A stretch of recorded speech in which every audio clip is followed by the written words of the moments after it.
Welcome, bienvenue.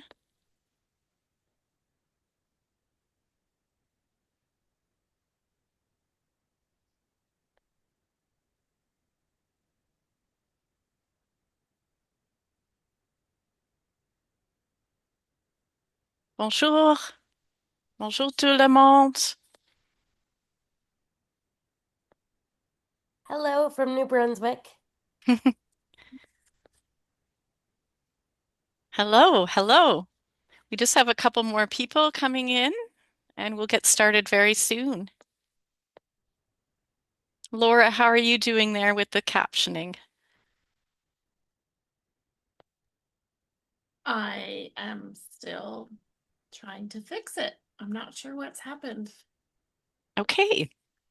Folks, we're just having some trouble with our captioning. So if you need captions, feel free at this point. You can touch the button at the bottom of your screen that says CC. And the Zoom captions will come up, but we should have our cart captioning working shortly. The cart captioning. Oh, it's all up. I'm going now. We're good. Beautiful. Thank you, Laura. All right. Well, we're going to start, everybody. Welcome, bienvenue. My name is Shara Weaver, and we're so pleased to have everybody here with us today for our Can Connect Forum. Just a reminder that we are recording today's session. So if you don't want to be recorded, you can turn your video off. Our recording is going to be posted on the CAN YouTube channel after this event. I'm CAN's Administrative and Communications Coordinator, and I'm speaking to you from the CAN National Office. And I have brown hair, glasses. I am pansexual, neurodivergent. I'm a white settler. And today's forum is called Case Studies in Accessible Sport. From leadership, oh, pardon me, from participation to leadership.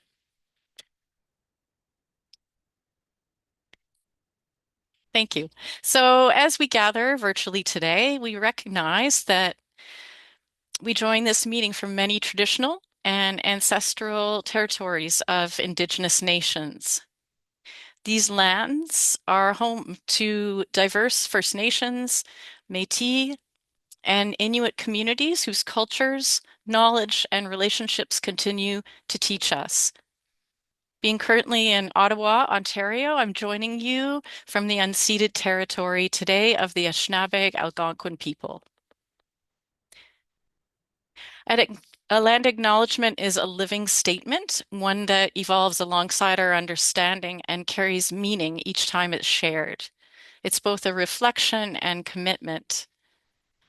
I invite you all to look up whose land you reside on. If you haven't already, the link is in the chat. Whose Land is a wonderful website. We all share a responsibility as inhabitants to understand our relationship to the land and its peoples and histories. A couple housekeeping items. The CAN Accessibility Network is a national cross-sectoral collaboration, an initiative of the Accessibility Institute at Carleton University, working to advance accessibility for persons with disabilities across Canada. Today, for those of you who prefer French, there is live digital translation available, and ASL, as you can see, is also provided.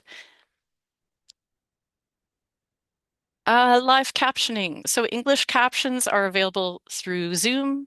Like I said, you can click the arrow below and hit the CC button at the bottom of your screen. But we also have full transcripts in English and French that can be accessed through the links that we'll post in the chat. If you experience any issues, Ken, behind the scenes at the National Office, will help you out. Just so you know, we will not have, oh, here, I will put them in. Ken's just telling me right now he does not have the link, so I'm going to put them in. Voila. Okay, there we go. So, chat settings. Just so you know, we will not have running chat at the side of your screen today, just so that we can all focus without seeing all the words coming up.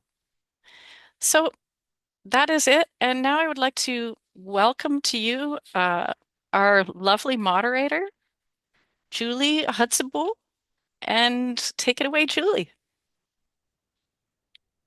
Thank you, Shara, for the introduction. Hello, everyone. Bonjour. So just as we open this forum on accessible sport, I'd like to take a moment to honor the legacy of the Honorable Christy Duncan, who passed away yesterday, and whose leadership in advancing the Accessible Canada Act laid the foundation for Barrier-Free Canada, where participation, inclusion, and leadership opportunities for people with disabilities on and off the field can truly flourish. My name is Julie Hutzabo. My pronouns are she, her, elle. Je pourrais prendre vos questions en français. I am a white middle-aged woman with mid-length, curly, fairly dark hair, blonde hair that are tied up today. I am wearing dark frame glasses that may still reflect some computer glare. I apologize for that. I am wearing a black t-shirt up during the discussion today. I come from a sport environment. I was an age group student athlete and went on to pursuing a professional sport career as an able-bodied athlete.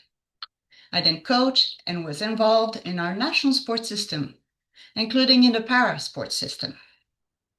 Most importantly, I am a spouse and a mother and became a sport mom about at the same time as I acquired a non-apparent disability. At this point in my life, I really experienced the many barriers in sport, starting at the community level. So today's topic is very close to my heart, and I'm very, very honored to be moderating this panel. Thank you to CAN for the trust.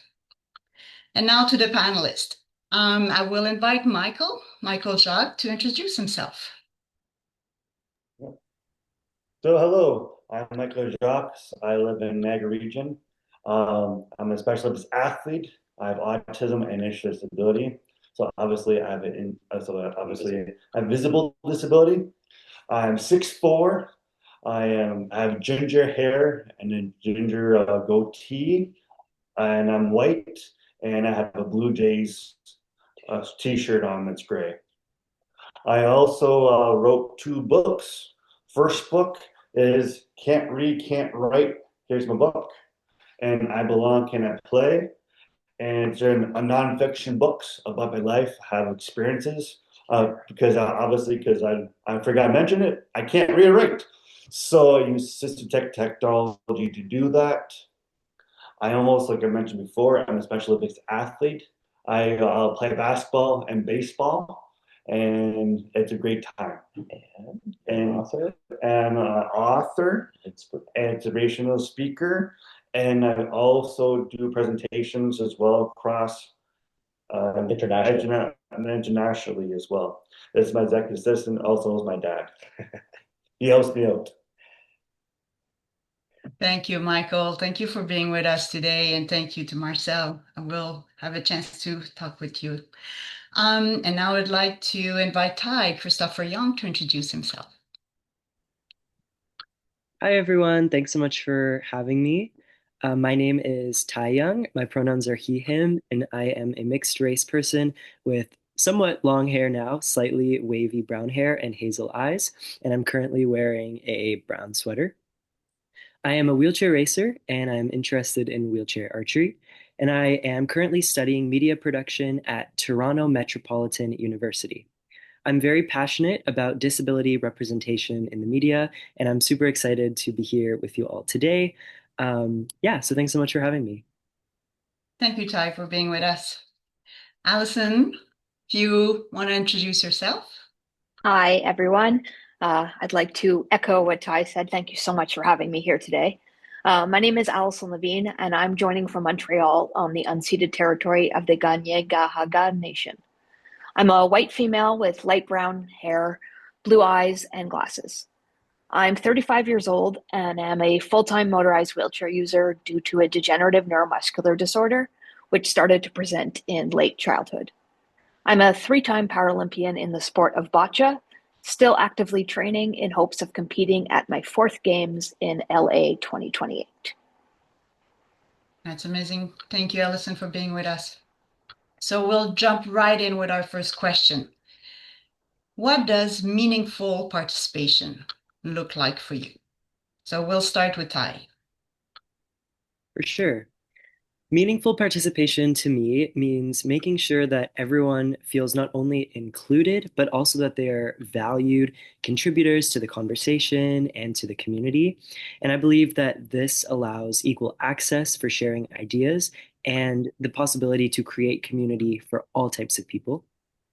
We can often teach each other how we can solve problems or how to see things in our own uniquely different ways.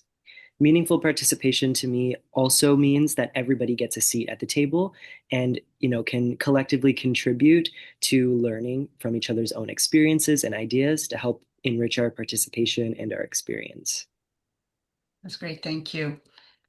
Michael, for you, what does meaningful participation look like? Just like what Ty said. And just obviously having just regular sports and having some maybe modifications that might need it. But other than that, that's pretty much what Ty says, ditto. Thank you. Alison, what are your thoughts on the topic, on meaningful participation? To me, meaningful participation means genuinely included in decision making, not just being present to, or be consulted just to check a box. It's when my voice is heard early enough to influence the outcomes, and when my lived experience is treated as expertise, not as an afterthought. It looks like accessibility being built in from the start, not patched on at the end. It means having the supports I need to contribute fully without having to justify or fight for them every time. It means being given the same respect, preparation, and information as everyone else at the table.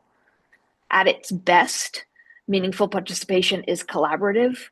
It's a partnership where people with lived experience help shape policies, programs, and systems in ways that actually improve them. When that happens, participation isn't just symbolic, it's impactful, empowering, and it leads to better decisions for everyone. Thank you. I have goosebumps listening to you. Our second question, Michael, can you share an example of how you were welcome into your sports community? What exactly made it accessible for you?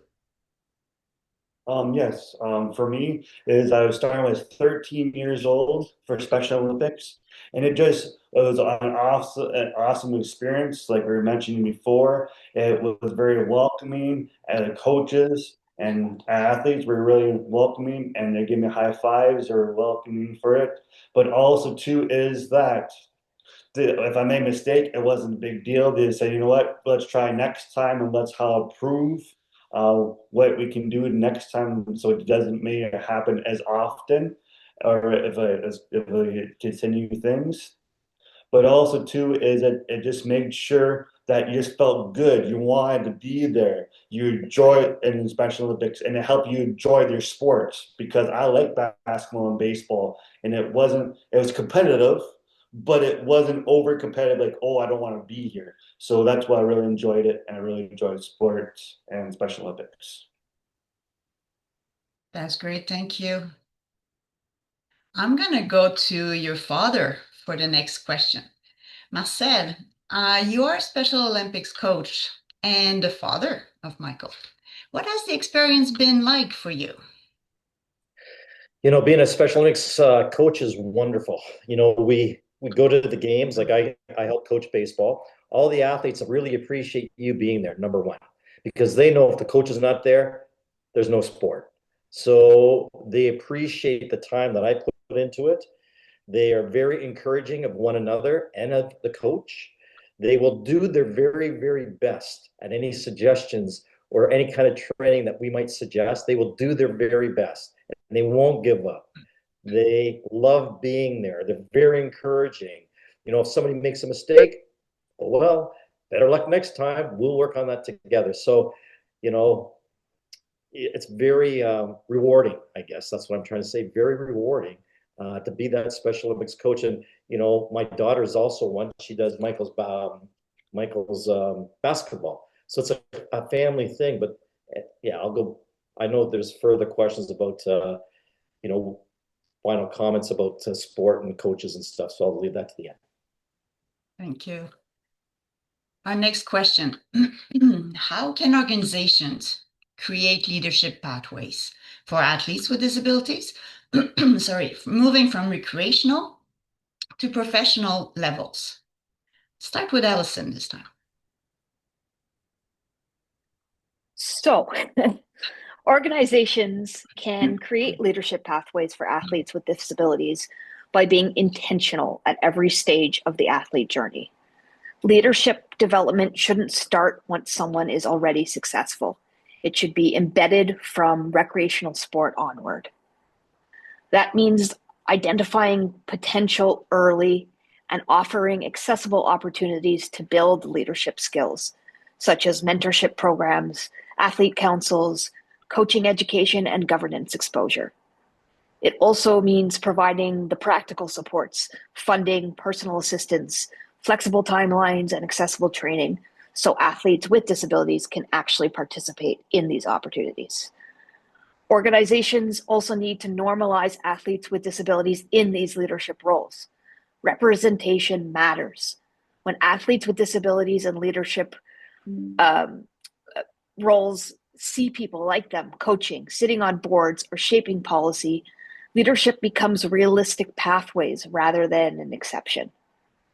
Finally, there needs to be a clear bridge from sport to leadership beyond competition. As athletes transition from recreational to high performance and eventually to their retirement, organizations should offer structured pathways into coaching, advocacy, administration, and decision-making roles with education and paid positions where possible. I have been lucky enough during the past 8 years to feel confident enough and to have been supported to be able to give back to my community by first being on the Boccia Canada Athletes Council, then concurrently the Canadian Paralympic Committee Athletes Council, and most recently appointed to the Ministerial Athlete Advisory Committee, directly impacting the issues related to sport across Canada at the government level. Thank you. Thank you for your work. Ty, your thoughts on leadership pathways? For sure. I think everything Allison said was spot on. And as a newer athlete, that is very much something that resonates with me. Having those pathways are just so important. Something else that I want to touch on in my experience being a uh, athlete, kind of coming into the sport, meeting with lots of different types of people. I found mentorship through coaches and then athletes that have actually participated in the sport in the past to be such a valuable experience because these athletes not only can relate on the basis of doing sport with you, but they can also relate on a disability level. And these are some conversations and these are some things that simply are not had out in the world. And building that community and building that kind of connection with other athletes just like you makes a world of difference. And it's really something that I think is important to help foster a stronger sense of community. And then, yeah, I think also just seeing the representation of the athletes that are on a higher level, competing at different worlds, just helps you feel seen and helps you feel like I can accomplish this. And that's been something that's really set me up for success in my experience. Thanks. Thanks for sharing. Michael, would you have something to add? Yes. So they have great things so far. For me, with Special Olympics, it's already established. They have local, provincial, Canada, and World Games and pathways for sports for athletes. but also too, and that's very key. And like Ty mentioned, is having people that understand us and stuff is very important. But the other thing though too is I was going to say though too that's really cool is everything that's when we have the events, the whole community is involved.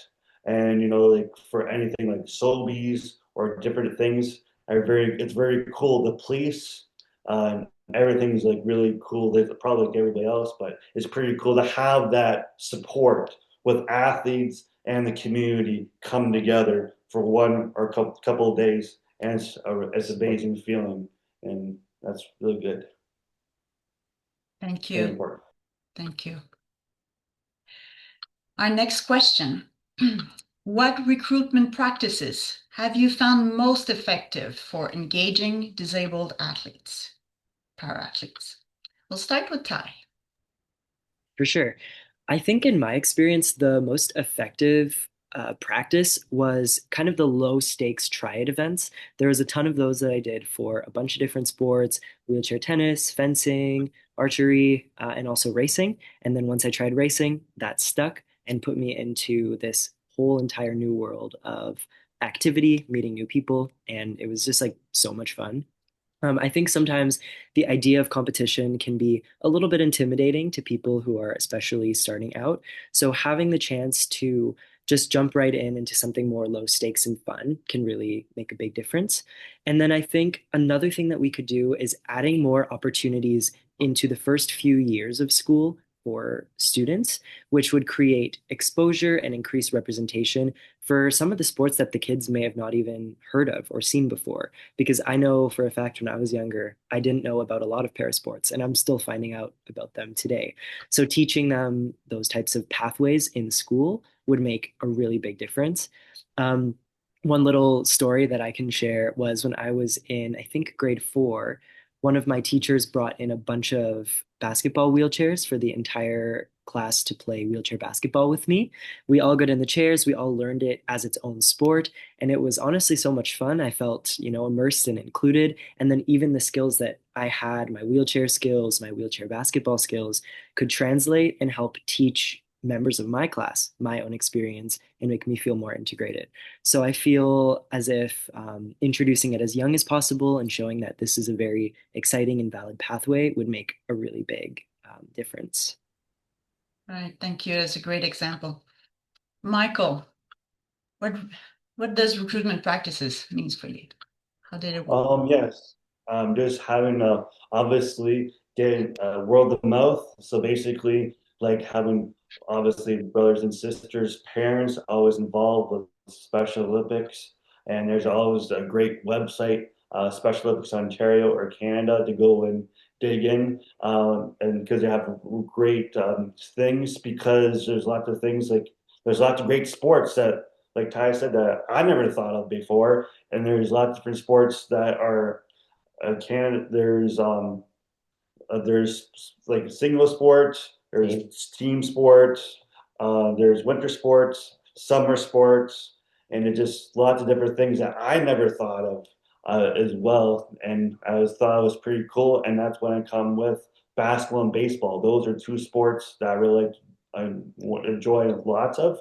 But there's other sports that I tried. I'm like, that's not for me. But because but it's very, very important to have those opportunities to happen. That's great. That's great. And you took on two sports. Yeah. Allison. One of the most effective recruitment tools for engaging para athletes is just visibility. The Paralympics need to be a household name, not something that people see every 2 years around games time. Um, if individuals with disabilities don't see disabled sport on television, in the media, or in everyday advertising, many never realize these opportunities exist for them at all. We consistently see an influx of new athletes after a Paralympic season, and that's no coincidence whatsoever. When people see athletes who look like them competing at a high level, it changes what they believe is possible. Visibility creates awareness, confidence, and permissions to dream, especially for people who may have been told directly or indirectly that sport isn't for them. Brand partnerships play a huge role in this as well. When sponsorships and campaigns include the Canadian Paralympic Committee logo alongside the Canadian Olympic Committee logo, it sends that powerful message that parasport is equally valued. When I got to model for Lululemon at the launch event for the 2024 Paralympic Games Canadian clothing kit, alongside an equal number of Olympians and Paralympians, and I got to do interviews where I explained that Lululemon incorporated accessibility into their designs that all the athletes would be wearing. I knew that it was a key moment for inclusion in Canadian sport. Ultimately, when disabled sport becomes mainstream, recruitment becomes organic. Athletes don't need to be convinced to participate because they already know parasport exists. They've seen it, celebrated, and they can picture themselves in it. Visibility doesn't just grow sport, it opens doors. Quick little thing that 2 weeks ago I was watching a Montreal Canadiens game, and as the players took to the ice, they were joined by youth hockey league players representing their clubs. Among them was a young girl who skated onto the ice in her luge, representing a para ice hockey club. She was announced just like all the other athletes were, with no special mention to her being any different. She was simply one of the kids that loved hockey. While she did have to enter the ice from a different section than the other skaters for accessibility reasons, they made it work and seamlessly integrated her into the presentation. I think 24,000 people in the Bell Center that day witnessed this, and while some might have already known about para ice hockey, the vast majority probably didn't, and now they do. These are the types of exposures we need to continue to see so that parasports start to become mainstream. Thank you for that. Our next question, maybe a little bit related. If you could change one policy tomorrow to advance accessibility in sports, what would it be? Stay with you, Allison, for this one. All right. Well, I mean, one policy, right? If I were to kind of nail it down to one, it would be to mandate inclusive physical activity and sport as a standard part of life for children and people with disabilities, not as a special program, but as the norm. Accessibility and inclusion have to be considered from the very beginning. When systems are designed properly from the start, adaptations aren't an afterthought, and participation doesn't feel exceptional. Active lifestyles shouldn't depend on individual advocacy, parental knowledge, or geographic luck. They should be built into education, recreation, and community sport. I've seen what this can look like in practice. In Brazil, when I'm at the Paralympic Training Center, busloads of children with disabilities arrive every day for their physical education classes. That's just how it works there. If a child has a disability, they still have PE, they're still active, and they still play. They're sent to places with the expertise to support them properly. That kind of early, consistent exposure changes everything. It improves health, it builds confidence, creates community, and opens the door to sport pathways later in life. When participation starts early and is normalized, accessibility stops being a barrier and starts being a foundation. I think if we want real change, we need policies that make movement, play, and sport an expected part of life for people with disabilities from day one. Thank you, Allison. Ty, turning to you. I think Allison said it perfectly. Having these opportunities and having these kind of mandated physical activity things would just be so crucial. I'll talk about this story a little bit later, but I missed out on a lot of my gym experience just because of ableism and people not including me in the initial physical activity stuff. So I think that's so important. But then on the flip side, something that I think I would want to incorporate into schools would be some sort of disability history class that focuses on disability representation, disability stories, so that students of all can kind of hear what happens with disability, what's our history, where did some of these laws come into place? What are some of the systems that are in place? I think teaching this would create a really big difference for students and then also just like kids in general that are in schools. And also, of course, increase more visibility for people with disabilities. And then one other thing I would also want to include would be finding more ways, and I know it's really hard, but to allocate more funding for equipment and different types of supports for athletes and students with disabilities, because that can tend to be the largest barrier going into different para sports. It's really hard to fit into certain chairs. It's really hard to find the right sizing. So if there were more available opportunities, more types of equipment, more things that could be kind of adjusted to fit even on those beginner levels, I think that would just provide instant access. And then, if they choose to take the sport further, they can find things that are more tailored to them. But having a kind of universal type of design for different types of athletic technology for people with disabilities, I think would make a really big difference and just allow more people to play. Thank you. Thank you. Very true. I want to stay with you, Ty, for the next question.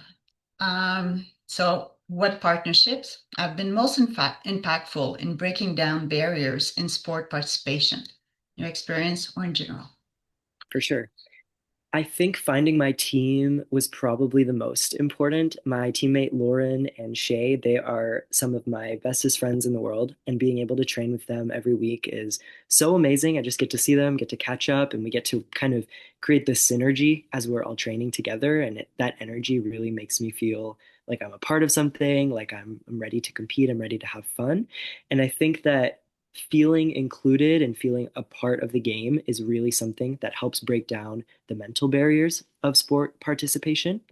Um, a little story I kind of mentioned earlier was back when I was in high school, my grade 9 gym class, I kind of showed up for the first day. I was like excited. I was already a wheelchair racer at this point. So I had done quite a bit of sports. I was very physically active.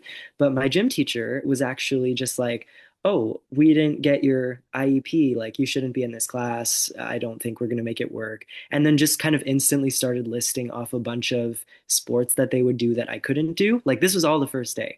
He was like, oh, we're going to go do soccer on the field. We're going to do this, and it's not going to work. And in my head, I think, well, I could play soccer. I'll just put a piece of cardboard at the front of my chair. I'll be able to bump the ball around, or I'll find solutions. But the teacher was pretty quick to shoot down that possibility and said, oh, well, maybe we'll put you into this class. Maybe we'll put you into this class. And this caused a lot of trouble because they couldn't really find, they didn't want to put me with all the grade 12s being freshly into high school into some advanced weightlifting class. So they just decided instead to replace the credit with just another art credit.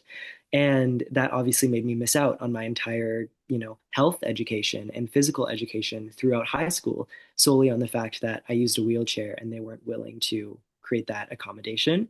So I think that, this is my story and kind of my example of how it truly happens, and people are not willing to make adjustments and create supports for students with disabilities.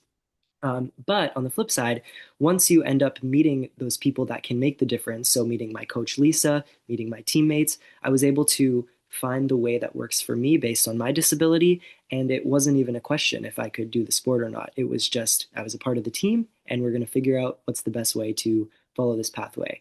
So, with all of that being said, I think access and just simply letting someone try and finding ways to accommodate is the key to breaking down all of those barriers. Thank you. Powerful message. Allison? Same for me, Ty. Apparently, my crutches were a liability, and were dangerous in gym.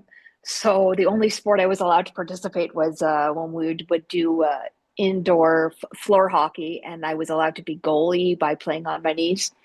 So I actually tried out for the school team, and there was someone else that was better than me at it, so they picked her, even though it was the only thing that I could possibly do.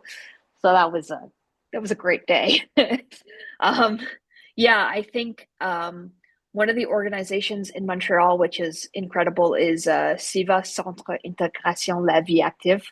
It's a community organization that has arts programs and a lot of sports programs for individuals with disabilities. So they currently have the Montreal Club for bocce. I think they have 3-4 days of bocce a week. Um, I started my para sport journey in wheelchair basketball with them. Um, I'm gonna date myself probably back in 2005 or so. It's then that I moved on to wheelchair rugby, which they now offer as a sport as well. So I think it's just the ease of access to these programs. They're also very cost. They're very friendly when it comes to individuals with disabilities having low income, as is the case for a lot of people in these situations. Equipment is lent by them to different participants so that you don't necessarily have to go and buy your equipment right away. You can, like you said, kind of test out which sport you might be the best fit for you. So SIVA is one of those organizations that has helped myself and helped people from the beginning, the grassroots, right up as into the elite level, as well as the Défi Sportif, which is an annual sporting event here that has different sport all the way from the school level. We get the kids that come in and get to compete up to the international level where we have a World Cup for bocce every year. That is my favorite competition to compete in every single year. So it's an event as well that creates the visibility, gives opportunities for young kids to try, and gives the opportunities for elite athletes to compete as well. Yeah, competing at home is always very special. Yeah. And the athletes out in BC and Victoria will have their One Ability Games this year. So, Michael and Marcel, would you like to share examples of partnerships that have been impactful for you in your participation? Partnership in sport or also with other organization that allows you to play your sport by supporting your lifestyle? Well, with Special Olympics, it's a little bit different than many other sports because you have major corporations like Sobeys. They support Special Olympics, across Canada and other community partners. So they support it. What we find as a coach and athlete, what we find is, Special Olympics would not exist without coaches. And that's the biggest, the hardest part right now in Special Olympics are finding the coaches. Yeah, let me just finish, then I'll let you jump in. Okay, you go ahead. So typically, the current coaches are relatives of the special athletes, whether it's a parent, a sister, brother, aunt, and uncle. We're getting older, so the recruitment is key. If we want Special Olympics to exist, we need the coaches, and it's hard for that to happen. What did you want to say? I was going to say, just because if there's no coaches, Special Olympics doesn't exist, and we won't have all the sports that we really like to do, and it's very, very important. And also too is that Michael, do you want to talk? It's come up a couple of times. Do you want to talk about the difference between tokenism and authentic inclusion? Yeah, sure. So basically, for me, for my experience, is make sure that people are on the sports having fun, but also too is not just like you mentioned a couple of times, is having somebody that is obviously just there as a body and be like, this is this. I have Michael on the team. He just sits, but not actively, not an active participant on the team. What's authentic inclusion, Michael? And have me obviously participate, equal. Like for me is I don't run or jump. You go figure that one out. Or different. There's some things that I don't really like to do, but I do it because of Special Olympics. I might not be the fastest runner or the things on the team, but they let me be me, and that's very, very important. That's key. Yeah, that's the difference. Their tokenism does exist in sport, but they're not an active participant. So authentic inclusion is the route to go. And that's what happens in Special Olympic. That's authentic inclusion because a lot of these athletes, if they were in the community sport, they would just be there, on the sidelines. But the team coaches and, they'll say, oh, we have a special person on the team. Well, not really. That's a token, not an authentic inclusion. But anyway, it's very important to have, and there's also an oath that they have every single time. And Special Olympics say an oath and make sure that just basically just have trying fun. to have fun and and try and attempt, and that's very, very important. Yes. And I don't know if I ever mentioned on my website. I don't know if for my books Oh yeah. as So well too. yeah, Michael has a wonderful website, www.here'smybook.com, and you can reach out to him for conversation. Michael's an international speaker. You can ask him to do some speaking for you, and his books are there on his site as well. So there's all those different kinds of information if you need to know about me. But also too is Special Olympics is great. Oh yeah. And check out the websites for Special Olympics, just as good. Like Special Olympics is huge. It's so, so important for people with intellectual Yeah, I was disabilities, going to right? mention to have an intellectual disability. So Yeah. it might be a little bit different, but it's just still very, very important to have an intellectual disability. And sometimes it's very important to have conversations because sometimes people might forget that there's lots of people that have intellectual disabilities That as well exists. and invisible disabilities. Right. And if I remember, you kind of discovered Special Olympics a little bit, par hasard out of nowhere, right? When you were young. You want to share a little bit about that and the importance of more visibility, maybe? Yeah, my dad will do it because I'll go on and on and on and on. So Michael started off in community sports like the Timbit soccer and stuff like that. So he's out there, he's following the rules as the coach gave it to him. Remember, Michael has autism and an intellectual disability. So the coach says, you play defense. So Michael played his position. These are 5, 6 year olds. Have you ever seen Timbit soccer? 5, 6 years old? They swarm the ball. No one does the position. But my son Michael, he did because he has an intellectual disability. So he's the only one in defense and everyone's around the ball. I'm standing on the sidelines. I'm hearing parents talking about my son, saying, oh, their team's going to lose because Michael's on the team. These are 6 year olds. They didn't know I was the parent. I'm going, what?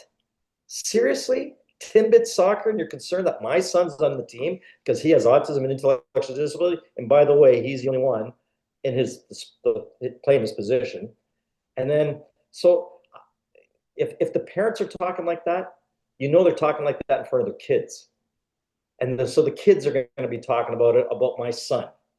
So the best thing that happened to us is the word of mouth Special Olympics. We heard about Special Olympics. And that was the best place for Michael to develop physically and to develop as a team player, man. As a team player. He works at Sobeys. He is a team player. He learned that in sport. And he learned that through Special Olympics. Special Olympics did not exist. Michael would not have learned any of those really specialized skills and would never grow and develop physically as well. I would not be here today having a great conversation and write books and all different kinds of stuff. That's very, very important to be sports. He wrote 2 books. He can't even read and write. Michael cannot even read and write. He wrote 2 books. He thought outside the box, and used technology. And he would manage that. And I think sport was part of that, as well as other things. But sport was part of that. Thank you. Yeah, definitely. Ty, do you have something that is prompting to your mind? Do you have something to add related to this share about accessing adapted sport and a young age? I know you mentioned a little bit, you shared your experience about it. The word of mouth, you had the position, the leadership of some role models and some teachers, educators in your life. Mm-hmm. What are your thoughts on? Yeah, I think everyone said it so perfectly. When I was younger, I didn't have, I guess, yeah, specifically with school, in kind of the high school area, I didn't have that support. But before that, my parents were super supportive of me, and they were super encouraging to put me into tons of different sports. And I remember I actually tried wheelchair racing, I think, when I was like 5 or 6 years old. And it was definitely not for me then, but it was something that I came to love and came back to eventually. And I think having parents really supporting the kid and creating an environment where they feel like they can express themselves in different sports and in any avenue that they would like is just so um, formative in those first few years, and it really sets you up for success later. And I attribute so much of my willingness to try, like I do a ton of different sports and different random activities all the time. And I really think that's because my parents pushed me, regardless of my disability, regardless of anything. They said, no, you got to do some sports. You want to find some hobbies, you want to have some fun. And that really created a difference for me, I think. Yes, and we speak of leadership pathway, and today you are creating your own projects to create more visibility for parasports. So thank you for your share. Alison, do you have additional, because the three of you have this common thread that I find really interesting of multisport. You are all doing multisports, have done multisport. So before we jump to our final question, and do you have something else? Don't want to put you on the spot, but do you have something else to add to this conversation? Yeah, I mean, I guess I'll just kind of reiterate and make it not reiterate, but make it very clear is that sport changed my life. It gave me confidence, purpose, my community, and a sense of pride in what my body can do, even when my body was failing me. It didn't just make me an athlete, it made my world bigger. And I know I'm not unique in that. Sport has the power to change countless lives if people are given the chance to access it. That's why the message is pretty simple to me. Access for people with disabilities to sport should be a right and not a privilege. It shouldn't depend on where you live, who advocates for you, or how well a system happens to work. It should be expected.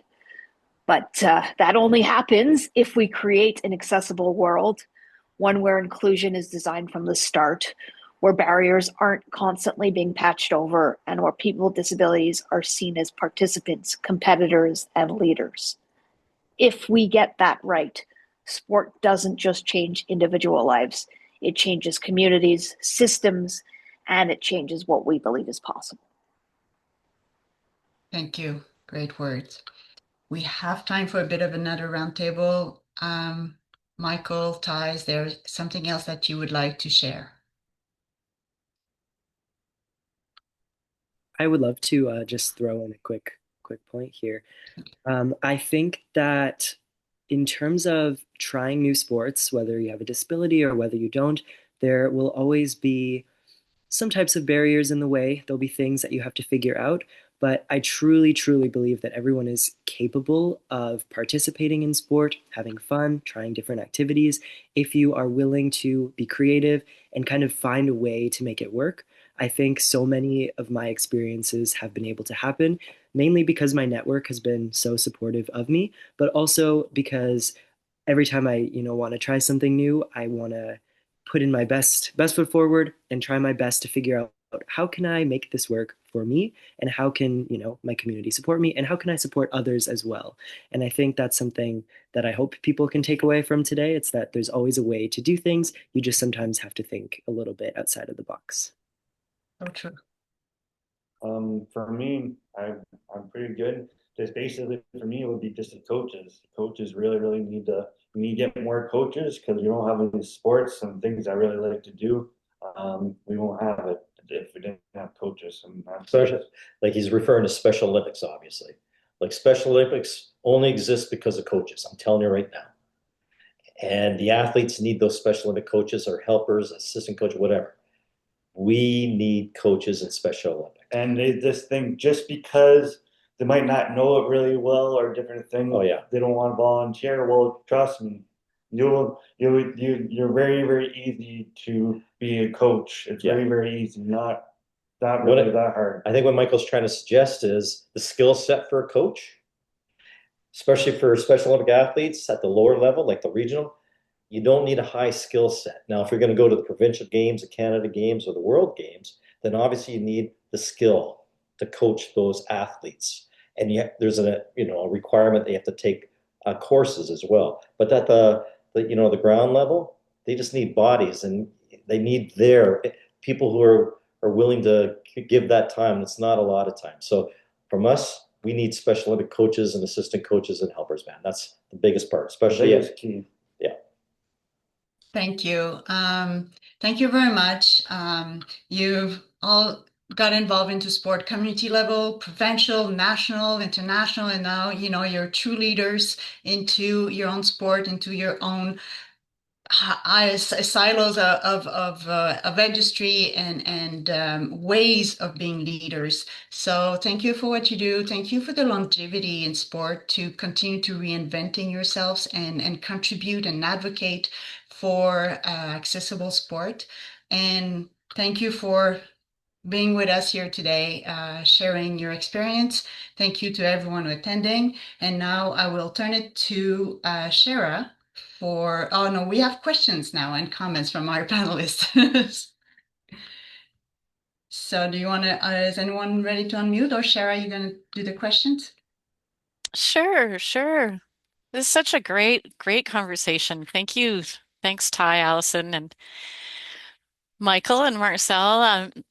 I think, well, we have somebody from Cannes. Everybody, this is our time now to, you can, today we have a small group, so, feel free to put up your hand or just unmute yourself and uh, ask your question live if you'd like. I think we have a question from Ian from the East Coast. Hi, Ian. Hi, folks. Bonjour à tous. Hello. I would like to know if any of you have had any experience facilitating fitness training for people who are hard of hearing. And I do not mean profoundly deaf from birth. I mean hard of hearing and having to wear hearing aids. I'm a fitness instructor, and I am drafting a guidebook for fitness instructors in Nova Scotia. Thank you. All right. So, is anybody, Allison or Ty, Not on my Michael? end. I, No, I I'm haven't. I haven't heard any of those types of specifications. I think it sounds like a great initiative. More inclusion, the better. I'm trying to think if I know of any organizations that I might be able to connect you with, but nothing comes to mind. But definitely, I can get your contact information if I were to think of something. I can throw in one thing. One of the episodes that I'm working on I'm making a mini series called Pair of Athletes, featuring para athletes across different disciplines. And the next episode we're filming is deaf volleyball with a deaf Olympian in a couple of days, actually. So it's going to be really, really exciting. I think being able to learn more about the Deaf Olympics has been fascinating. It was something that I, as a para athlete, honestly did not know much about before. But doing research into these types of things, I think, is really special and can really make a difference. I can't say I have people that I can connect you with right now, but I know for me that was a really great place to start in finding some of my contacts and then going from there to bring on interpreters and bring on other people to help us make that episode happen. It's super, super crucial to also, I think, look at that side of sports because it's not something that I have experienced much on the parasport side of things, but it is this really rich and beautiful world, which I think is so important to talk about. Could I offer a clarification, please? Go ahead. Yeah, it's not the profoundly deaf that I am drafting this I do. particular guidebook for. It's the hard of hearing community. I've spoken with a couple of audiologists and a teacher of the deaf, and they are very different communities, and I don't feel that I can represent their life struggles, but I am a hearing impaired person or hard of hearing person, and I'm writing it from that perspective. I think Ian, Anne-Marie Langlois is on in the audience and would like to um, respond to your question. Go ahead, Sure, thank Anne-Marie. you. Yeah, no problem. Thanks, Shara. Ian, I work on behalf of the Canadian Hard of Hearing Association. So if you'd like, I can, through Shara, provide my email address to you and we can connect. I've certainly got some ideas. And I know that some of our networks have experience having attended adaptive yoga sessions and things like that. So I've got some ideas to share, definitely. It's all dependent on, the format and how many people you have and all that kind of stuff. That sounds great, Anne Marie. Thank you very much. Absolutely. No problem. I can maybe just add something, and maybe you've already seen those resources, Ian. So the Coaches Association of Canada has developed a manual, a guide. It's for deaf athletes, so maybe not exactly the resource you're looking for. But just listening to you, I quickly looked at there's some provinces that are developing resources, and there's associations that Canadian Deaf Association, sports associations particularly, that may have something for the hard of hearing. In any case, this is a great project, and I would invite you to then share it with your provincial association, and even straight to the Canadian Association of Coaches. Thank you, Julie. In fact, I'm on the board of directors of the Nova Scotia Fitness Association, and I'm a member of the DEI Building Working Group. And I'm working on the hard of hearing guide, and I have a colleague who was an ESL teacher who's working on the profoundly deaf guide. Thank you.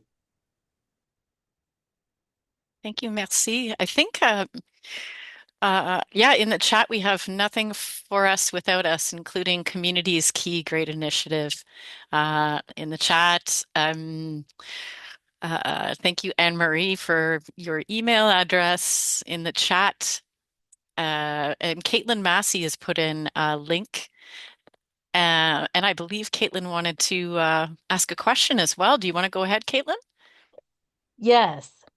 So thank you very much for today. I wanted to introduce myself. So my name is Caitlin Massey, and I work at NBCC as a research assistant.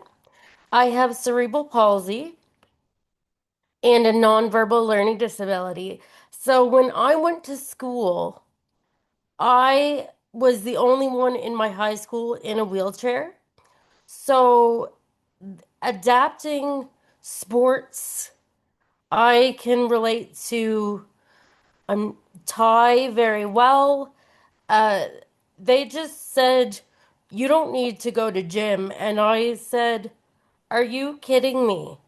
I would be the biggest person that needs to go to gym because I need to make sure that my arms work because I'm a wheelchair user. So I was very upset by that. And I am very boisterous. So that teacher no longer assisted me, and they took a break from teaching because I made a complaint to an EA about poor treatment, and I didn't realize that that was why they took the break. But looking back, you don't know what you don't know. That was 2004. And now it's, 2026. So it was my educational experience was a lot different than the average person because I grew up in a small community in Hampton, New Brunswick, and inclusivity wasn't really, people were inclusive, but not to the degree that I needed. So I can relate to this topic on ableism and everything like that. So I just wanted to thank you guys. But I really like sports, and I've done wheelchair rugby and things like that. I tried basketball. It was not for me because I cannot jump uh, and you can only pop a wheelie so high. So I was just wondering where what advice you would give to an either an athlete that wanted to get started, but maybe they don't want to be a professional athlete, but just in general, like that, and any resources anyone can provide and could send me would be great.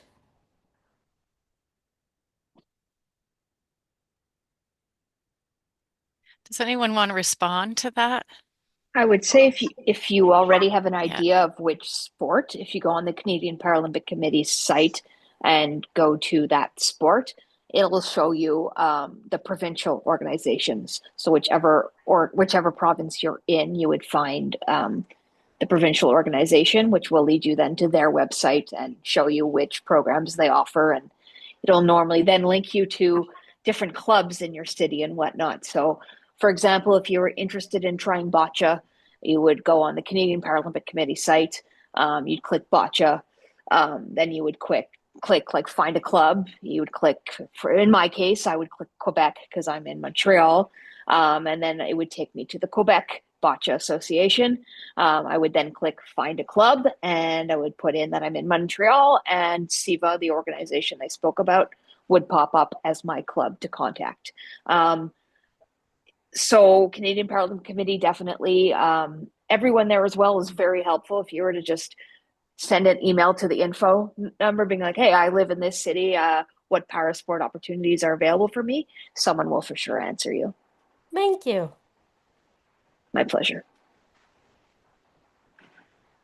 Michael, I have a question for you. Michael, I just was curious. You are such a leader uh,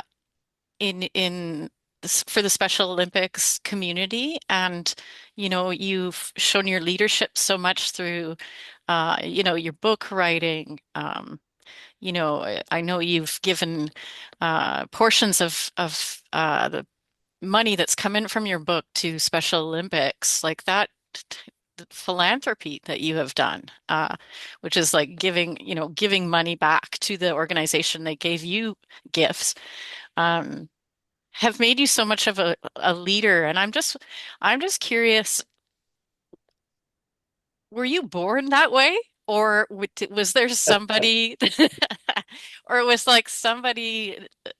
there somebody that coached you that was a motivational person for you, or where did you gain that confidence in yourself? Yeah, And yeah, you want to say it. I was, and that wasn't a setup for you, Marcel. Go- So basically, yeah, so basically, I would just say community and having the really passion of sports. And I know that sometimes people might not have the opportunities to do the sports and maybe not have, obviously, sometimes maybe not the money. So that's what I wanted to do with Special Olympics. I wanted to yeah, give back because I give back to two organizations, Special Olympics for sure, and Community Ontario as well. Those are two organizations that I really believe in, and they really helped me out as well. I think community is super duper important. So Michael's community, who's in your community, Michael? Obviously, family, Family. friends, educators, at Key Living, Ontario, Special Olympics, and basically Sobeys and working and just the community. When I say community, actually being part of your community is very, very important as well. I think the whole community, surrounds Michael, and he taps into everything. yeah, Like the educators of Michael's life, his family, the communities, all those got Michael where he's at. Like, and he volunteers his time. You spoke about, giving back. He gives back time too, locally, provincially, and federally as well. He didn't share any of that. But the sales of his two books, partial proceeds of the sales of his books, he gives back to yeah, Special Olympics Canada and Community Living Ontario. So he gives back money and time. Michael has received international recognition as a young leader from ages 18 to 36. He's been recognized internationally as a young leader, change maker in his community from around the world. International recognition because they see he has that strong voice and he speaks for the people that perhaps can't speak for myself that have an intellectual disability like myself.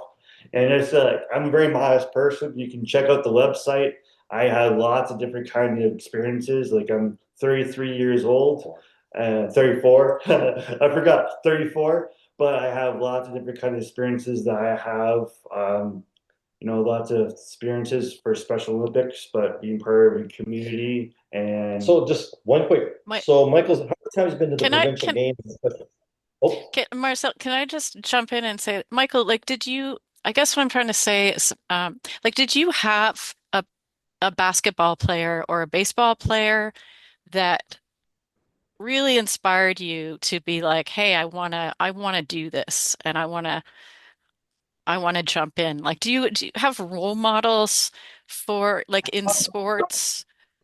not You know me, I come from the dance background. So I had sort of like, you know, teachers or role models that really kind of gave me confidence, like to say, hey, yes, you are a dancer, you know?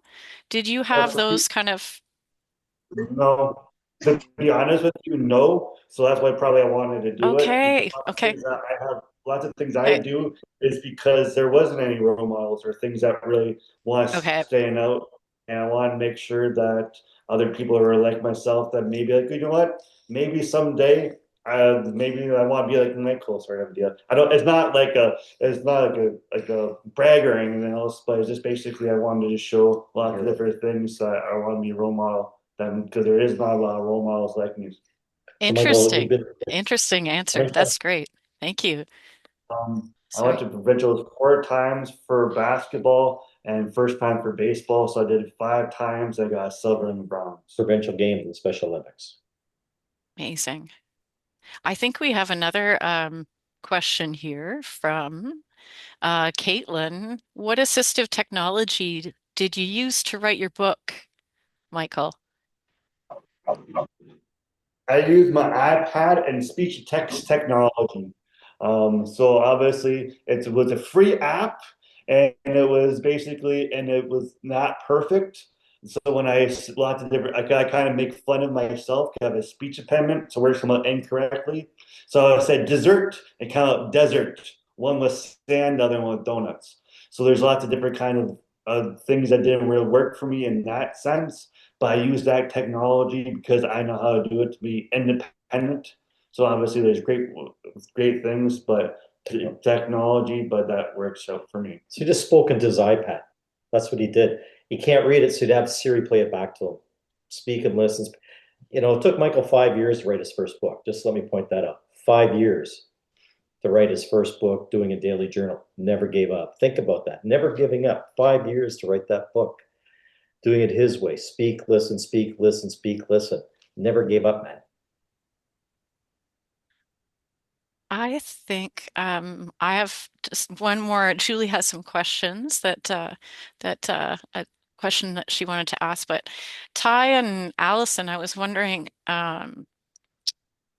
just I guess um, I come from, as you know, like from a dance background, and uh, one of the things I was really excited about with this having this panel today was showing the connections between recreational and professional sports because I found sometimes that I found in basically in dance when I first started in dance anyway, and disability arts, there was a real assumption that dancers with disabilities would always stay at the recreational level or at the, you know, participatory level and wouldn't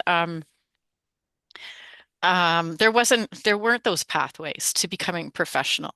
And I'm just curious in sports, like I know sports is completely different than the arts, you know, and I know Ty, you have background in theater as well, and dance, but how have those pathways, like, have they always existed since you've been in sports, or have you seen a lot of gaps there between the recreational and the professional level? I'm just curious. I think one thing I can say about this would be when I was a lot younger, a lot of the sports that I tried, I generally was I don't want to say pushed, but it was very much like I would go into the sport and they would want me to like train every day and really push it to the max and take it as far as I wanted. And as a kid, things have changed, but as a kid, it wasn't exactly what I wanted. And I would always kind of push back against that because I just wanted to play. I just wanted to have fun with the sports. Um, so I did find that there was a decent amount of I guess, opportunity to be able to take it far in the sports that I was participating in, but there wasn't always that opportunity to play on a recreational level because I think most of the clubs that I was around were very much pathway clubs that would be like, you join this club and then we build you to send you all the way, which is amazing for the people that that's kind of their goal. And now, as an older athlete, that is kind of my goal to take it to a higher level and to dedicate much of my life to sport. But as a kid, it was definitely a little bit of a gap between the high performance team and me because I'd often be on a team with all of these incredible Paralympians and I was just kind of like a wild kid coming into the sport and it was a little bit of a jump. But I think kind of what we talked about earlier, having more opportunities for kids to be able to just participate, even amongst able-bodied peers, and being able to adapt the sport kind of in the way they did with me in my like grade 4 class. I think that would be really important. I don't know if that answers your question, but I think that there are a ton of more pathways now than there were in the past, and a lot of those opportunities are there if you want. But it does depend on where you live, I think, because I'm like in the heart of Ontario, definitely near a lot of people. So I believe it's very different than people living out in further suburbs with less connection. I'd say Ty is completely right with this. We are so lacking in number of para athletes in Canada, and we always want our numbers up. So when we see someone that has an interest in sport, we want to give them everything. I will give someone the shirt off my back if they vaguely say they're interested in bocce, um, just because we need those numbers. It's a big problem in Canada. One of them being, our country is so big. So obviously, like Ty said, I'm in a centralized area. I'm in Montreal, so there are these clubs, um, and the opportunities I'm at. I live in Montreal just by luck that this is where the national bocce team is centralized. Um, so when we see people, we want to immediately push for them to go all the way because we need them. It's as simple as that. But he hits a very good point in that a lot of kids just want to have fun.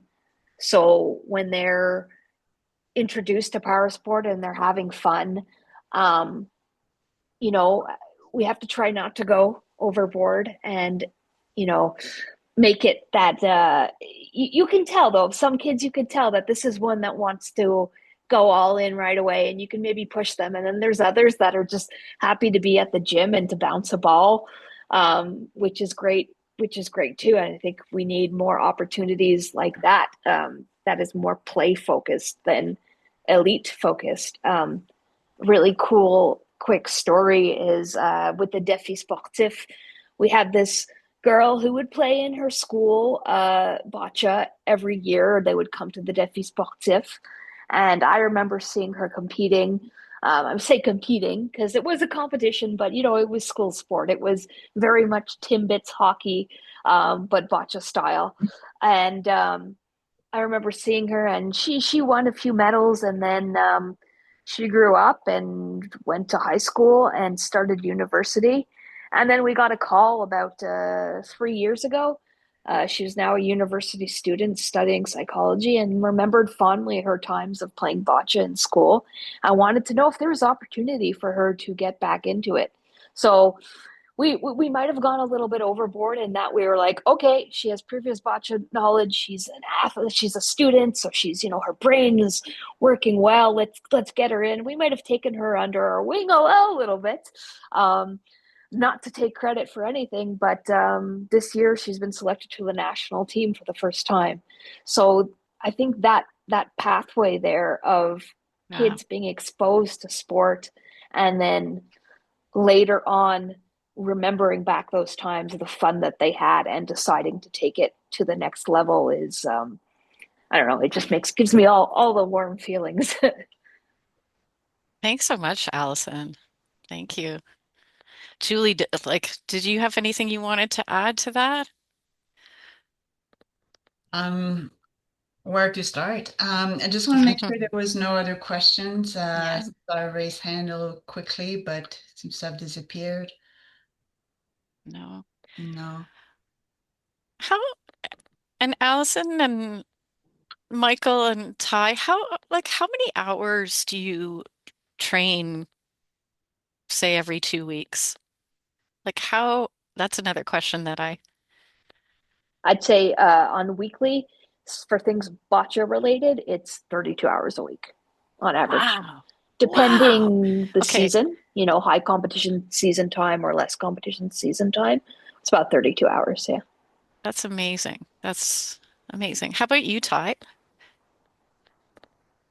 I don't know. I think for me, it really does vary. As a student right now, things are crazy, but probably like at the moment, well, you said every 2 weeks, I said every 2 weeks. Yeah. like total, maybe like 15 to 20 hours, if it's a good week, I'd say. Yeah. I hope to Yeah. pick that up once I finish school though, because it's been crazy. Yeah, I Yes. have the privilege of this being my full-time job. I do not work other than bocce, and I'm no longer a student either. So I do have that privilege to go all in with, yeah, 32 a week. So And Michael, how many hours would you say you put into Special Olympics Well, for me, per is week or whatever I, you? I would say 2 hours 2 to 3 hours a week if it's not a a qualifying year. year. Obviously, if it's a qualifier, a lot I'm sorry. more. But yeah. Yeah. Wow. That's amazing. Thank you, like all of you I think all of you just exemplified the importance of just physical exercise is cool and important, whether it's at the recreational level or pre-professional level or professional level, it's all so important and there just needs to be more of it and it was interesting to hear your thoughts about gaps, because when I connect things back to the arts community, I know I'm talking too much, but when I connect to the arts community, when I now I feel that those pathways are smoother, like you said, Ty, but they when I first, started in the work, there were these huge, huge gaps between levels. So I want to just pass it. Back to our audience. Is there anything else that you would like to ask? There's still quite a few people here on the call. So I guess this could be another maybe webinar topic, but how do you find for some of you work full-time jobs, some of you go to school, uh, but how do you find the work-life balance as far as like para sports and Ty? I can just imagine going to school is a full-time job in itself, and then committing to the sport, and then all the extracurricular activities. A lot of people do uh, volunteer work. I know Michael's a humanitarian, so I can't wait to read your book. But so that's my question: is how do you manage that?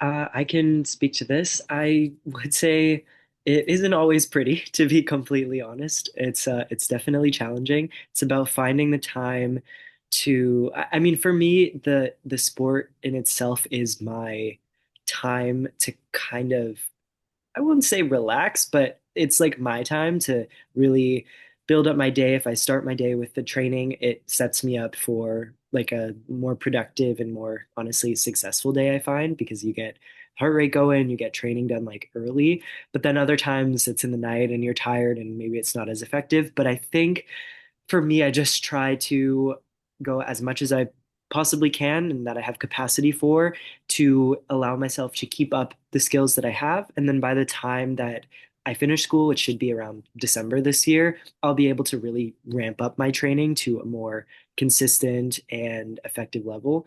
And I think right now it's just kind of acknowledging like, I know I have school, I know I have these really big commitments. So what's realistic rather than setting some expectations that is just going to burn me out and make me have resentment or be too tired to like safely do my sport.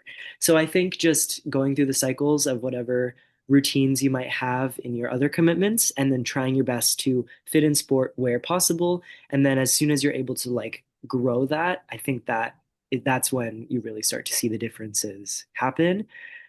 Um, Hopefully that answers your question, but I think just yeah, it's just trying to know yourself, knowing what capacity you have, and then being realistic about it.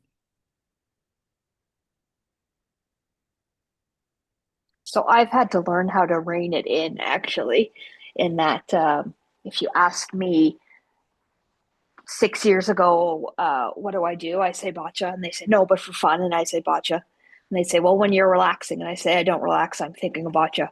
Um, that is the way to burn yourself out, and that's the way to stop loving your sport.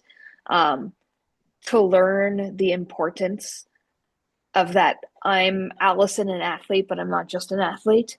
You know, I'm a friend, I'm an aunt, I'm a daughter. Have a cat mom, and making time and space for people that I love and people that love me is not just equally important, but is more important than being an athlete because that's what's there at the end of the day. And while sport for me is something that um, I love and that is going to stay in my life for as long as I want it to, um, that's not where my priorities should be. Um, there's been a shift culturally, I'd say, when it comes to well-being of athletes who are high performance athletes, culturally in realizing that it's not all about the medals and it's not all about winning.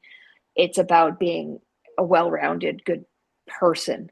And that means taking time off. So if you do not have a competition coming up and your friend is in from out of town, is it really going to mean that, if you take that night off to go have dinner with them, are you not going to win that bronze medal at world championships in 4 years because you took the one night?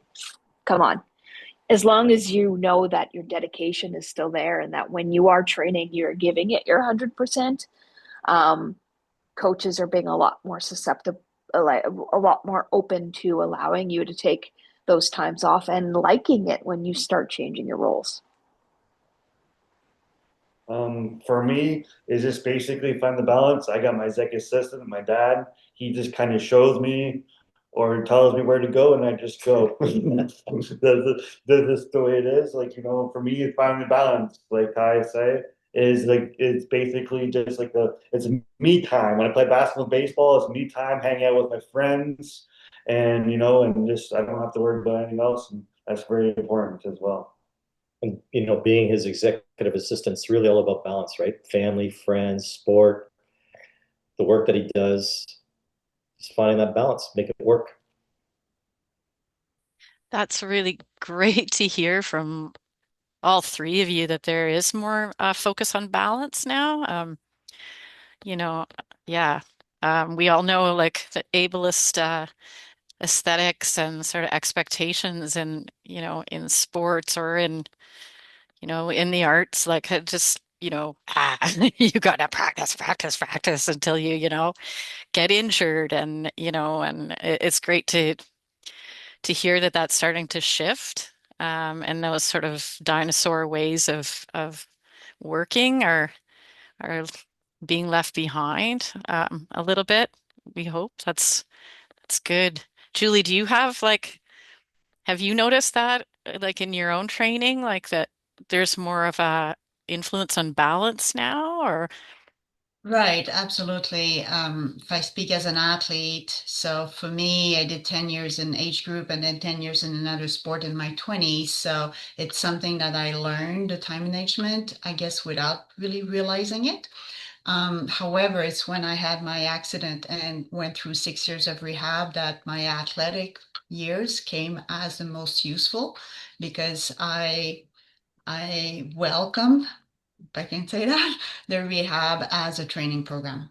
And I, to the day, I said that the athlete in me got me through it. And then the whole, all the great things we received from sport for me came as a second wave of greatness as a mother. Through my years of rehab, this is why my children sport came through over science or arts, and I realized I need that community back to keep them in sport. And now they are into their 10 years of sport. They're still student athlete at national level, and they're building that system. And so I'm so grateful for sport in my life. And I really want to put some kudos to the integration of adapted sport. I was very fortunate in my first provincial camp. I was room with a visually impaired female women athlete. And then I worked with para athletes. I did not know disabilities. I did not know the specificity. I was a coach on the able body side. I did not know how to coach. I had learned it. So, Michael and myself are calling out for for more coaches. I'm calling out for volunteers with this sport to be adapted and accessible for athletes, of course, but for the entire group of community around, so that we have more people like we have today with Ty Ellis and Michael still involved as adults and having ideas and projects to continue to make it shine. So yeah, I can only be in favor, and this is a great conversation. Thank you for having me join. well, thank you. Thank you, Julie. I think that's a great place to end today. Thank you. I'd just like to say on behalf of the National Office at CAN, we'd like to thank you, Julie, so much for being our moderator today, and our panelists, Michael and his father, Marcel, Allison, and Ty, and all of the audience here today. Thank you to our interpreters, Roslyn and Tyler, Rosalie, sorry, and Tyler, and captioner Laura. Thank you so much. Thanks to Ken for the tech support today. Thanks to Carlton for allowing us to do this wonderful forum today in their space. I hope that you will all consider buying Michael's book and attending a forum in Julie's series coming up. Go to Allison and Ty's links in the chat. And if you'd like to ask them more questions, feel free to reach out to Can, and we'd be happy to send those questions along to the panelists. Feel free to visit our website at that's in the chat right now. The CAN website, or you can reach out to the national office. Also, we have a feedback form that we'd love to hear your feedback about this forum.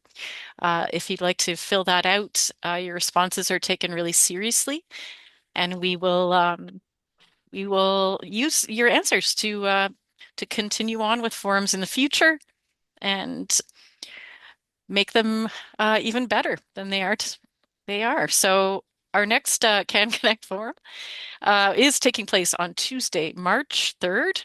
It's on intersectionality and accessibility, a really important topic. So we hope to see you there. And thank you all so much. I'm really grateful for this day. Thank you, and have a lovely rest of your week. Merci. Au revoir. No problem, Macy. Thank you. Thank you so much. Have a good day. Thank you. Thank you.